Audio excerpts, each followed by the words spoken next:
आज आप जिस रायपुर में रह रहे हैं, जहाँ की विलासिता का दर्शन आप रोज कर रहे हैं, जहाँ की भीड़ से आप दो चार होते रहते हैं, क्या आप जानते हैं रायपुर हमेशा से ऐसा नहीं था, बल्कि ये एक सभ्य और भव्य रियासत की राजधानी हुआ करता था, जहाँ चारों तरफ हरियाली थी, खूबसूरत महल हुआ करते थे।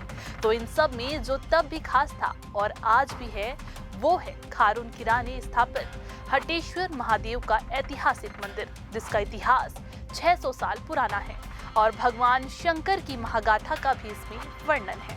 नमस्कार दोस्तों, CGNN लाइव में मैं हूं आपके साथ आयुषी। आज इतिहास के उस पन्ने को उलट रहे हैं। संभव है आप में से बहुत लोगों को पता भी हो, बहुत लोग नहीं भी जानते होंगे, पर दो राय नहीं है कि ये इतिहास बेहद रोचक है। और वैसे भी आप जहां रह रहे हैं, जिस मिट्टी पर आप खेल कर बड़े हुए हैं, उसकी पूरी जानकारी भी होनी ही चाहिए। और आज हम इसी कोशिश में इस वीडियो के साथ आपके सामने हाजिर है। कल्पना कीजिए, 14वीं शताब्दी का छत्तीसगढ़, घने जंगल, उफनती खारून नदी और एक राजा जो अपनी राजधानी को अमर बनाने का सपना देख रहा है। लेकिन अचानक एक चमत्कार, नदी के किनारे से एक दिव्य ज्योति प्रकट होती है। क्या ये भगवान शिव का संकेत था, या एक योद्धा की भक्ति की परीक्षा, या कोई रहस्य जिससे पर्दा नहीं उठ पाया? जी हाँ, आज हम बात करेंगे रायपुर के हृदय में बसे हटकेश्वर महादेव मंदिर की, जो सिर्फ एक मंदिर नहीं बल्कि 600 साल पुरानी एक महाकाव्य कथा है, जिसमें राजा, योद्धा, चमत्कार और शिव की अनंत कृपा शामिल है। अगर आप इतिहास, आध्यात्मिकता और थोड़ा रोमांच पसंद करते हैं तो ये वीडियो अंत तक देखना मत छोड़ना। चलिए शुरू करते हैं इस यात्रा को। लेकिन पहले एक सवाल, क्या आप तैयार हैं शिव के इस रहस्य को जानने के लिए? दोस्तों, कहानी शुरू होती है 14वीं शताब्दी से, जब छत्तीसगढ़ तब दक्षिण कौशल के नाम से जाना जाता था। कलचुरी वंश के राजाओं का गढ़ था कलचुरी। नाम सुनते ही याद आते हैं वे भव्य मंदिर, खजुराहो के समान। लेकिन रायपुर, ये शहर तब बस एक छोटा सा किला था। जंगलों से घिरा हुआ राजा रामचंद्र देव, कलचुरी वंश के एक शक्तिशाली शासक ने राजधानी रायपुर को अपनी राजधानी बनाया। उनके बेटे ब्रह्मदेव राय सिंहासन पर बैठे। ब्रह्मदेव एक न्यायप्रिय राजा थे, लेकिन उनका राज्य युद्धों और प्राकृतिक आपदाओं से जूझ रहा था।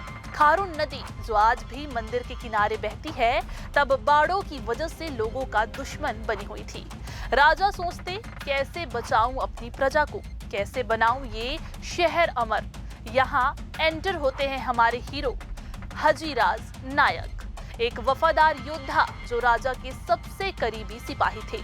लोक कथाओं के अनुसार हजीराज एक साधारण किसान के बेटे थे, लेकिन उनकी भक्ति शिव के प्रति ऐसी थी, वे रात दिन शिव तांडव स्तोत्र गाते थे। एक रात सपने में शिव प्रकट हुए, बोले, हजीराज खारून के तट पर आओ, वहां मेरा स्वरूप तुम्हें मिलेगा। हजीराज सुबह ही नदी किनारे पहुंचे और क्या मिला?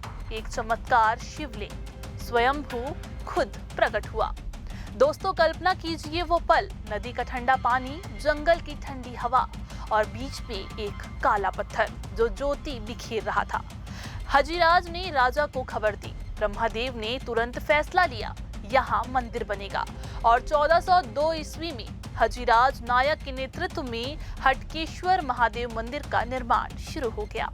हट के नाम, कुछ कहते हैं योद्धा हटकेश्वर के नाम पर, लेकिन ज्यादातर मानते हैं ये शिव का ही रूप है। हट के मतलब अचानक प्रकट। अब आता है असली रोमांच। निर्माण के दौरान क्या क्या हुआ, वो सुनकर आपके रोंगटे खड़े हो जाएंगे। हजीराज नायक ने हजारों कारीगरों को जुटाया, स्थानीय बलुआ पत्थर जो जंगलों से लाए गए। लेकिन चुनौतियां, नदी की बाढ़, जंगली जानवर और दुश्मन राज्यों के हमले। एक बार तो बाढ़ आ गई, पूरा काम रुक गया। हजीराज ने रात भर शिव आराधना की। सुबह चमत्कार हुआ, नदी का पानी पीछे हट गया, जैसे शिव ने खुद रास्ता बना दिया। मंदिर की वास्तुकला, उफ, नागर शैली का बेहतरीन नमूना। मुख्य गर्भगृह में वो स्वयंभू शिवलिंग आज भी विराजमान है। 4 फीट ऊंचा, काला ग्रेनाइट का, चारों तरफ नंदी जी, गणेश जी की मूर्तियां, दीवारों पर नक्काशी। रामायण, महाभारत की कहानियां उकेरी गई है। राम का वनवास, कृष्ण की रासलीलाएं, लेकिन सबसे खास ऊपरी हिस्से में शिव पार्वती का तांडव नृत्य। कल्पना कीजिए 600 साल पहले के कारीगरों ने ये कैसे बनाया। बिना मशीनों के और हजिराज की कहानी। निर्माण पूरा होते ही राजा ब्रह्मदेव ने उन्हें नायक की उपाधि दी, लेकिन एक ट्विस्ट। लोक कथा कहती है कि हजिराज को शिव ने वरदान दिया, तुम्हारा नाम अमर रहेगा। आज भी मंदिर के पुजारी हजिराज को संरक्षक मानते हैं। दोस्तों, ये सिर्फ ईंट पत्थर नहीं, भक्ति की जीत है। क्या आपने कभी ऐसा चमत्कार महसूस किया है? कमेंट्स में जरूर बताएं। अब कहानी को आगे बढ़ाते हैं। 15वीं शताब्दी तक मंदिर फल फूल रहा था। ब्रह्मदेव के बाद कलचुरी वंश कमजोर पड़ा, लेकिन हटकेश्वर ने शहर को एकजुट रखा। 18वीं शताब्दी में मराठा आक्रमण, नागपुर के भोसले राजाओं ने रायपुर पर कब्जा कर लिया। मंदिर लूट का शिकार हो गया, मूर्तियां चुराई गई, लेकिन शिवलिंग वो अटल रहा। स्थानीय भक्तों ने रातों रात उसे छिपा दिया। क्या साहस था उनका। और फिर आया ब्रिटिश काल। 1854 में रायपुर ब्रिटिश कमिश्नरी का केंद्र बना। अंग्रेजों ने मंदिर को प्राचीन अवशेष कहा, लेकिन उनकी लापरवाही से ये जर्जर होने लगा। स्वतंत्रता संग्राम में हटकेश्वर भक्तों का अड्डा बन गया। गुप्त सभाएं यही होती थी। 1947 में आजादी के बाद मध्य प्रदेश का हिस्सा बना, लेकिन 2000 में छत्तीसगढ़ राज्य बना तो रायपुर राजधानी। मंदिर का पुनरुद्धार 1980 के दशक में ASI ने संरक्षण शुरू किया। आज ये छत्तीसगढ़ पर्यटन का स्टार है। हर महाशिवरात्रि पर लाखों भक्त यहाँ आते हैं। एक चमत्कार की कहानी। 2010 में एक भक्त जो कैंसर से जूझ रहा था, उसने यहाँ आकर के प्रार्थना की। डॉक्टरों के अनुसार वो ठीक हो गया। विज्ञान कहें संयोग, भक्त कहें शिव कृपा। आप क्या मानते हैं? आज हटकेश्वर महादेव खारून नदी के किनारे शांति पूर्वक खड़ा है। सुबह 5 बजे से रात 9 बजे तक ये मंदिर खुला रहता है। अंदर घुसते ही शांति का आलम, जैसे समय रुक गया हो। राज्य सरकार इसे यूनेस्को हेरिटेज साइट बनाने की कोशिश कर रही है।